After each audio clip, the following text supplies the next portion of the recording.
Hi guys, what is up? Mike here, and today I'm going to show you how to install the Sony Vegas Color Corrections in my pack because people are having problems with them. So it's a very easy process, and I'm going to show you how to now.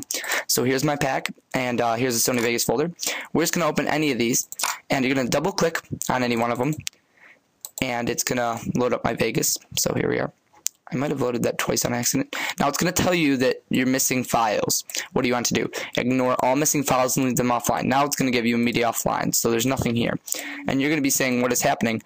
All you do is click the Event FX button, and here's all your stuff. Now you're going to want to go over here and click the plugin chain, and click Save As, and then name it what you want. So I'm going to name mine CC Scrapyard.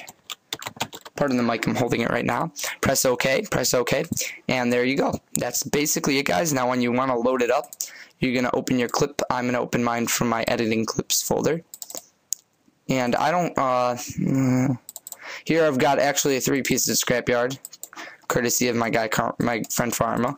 So here's the clip, and what you want to do is click the button down here, and it'll bring up this.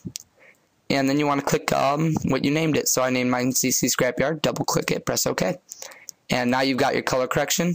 And that's basically it, guys. I hope you enjoyed this tutorial. This has been FluffeyHD. And this was to help out anybody who was having trouble with my color correction pack. Alright, guys, this has been Mike. Please like this video if it helped you out. And if you want to, subscribe. And peace, guys.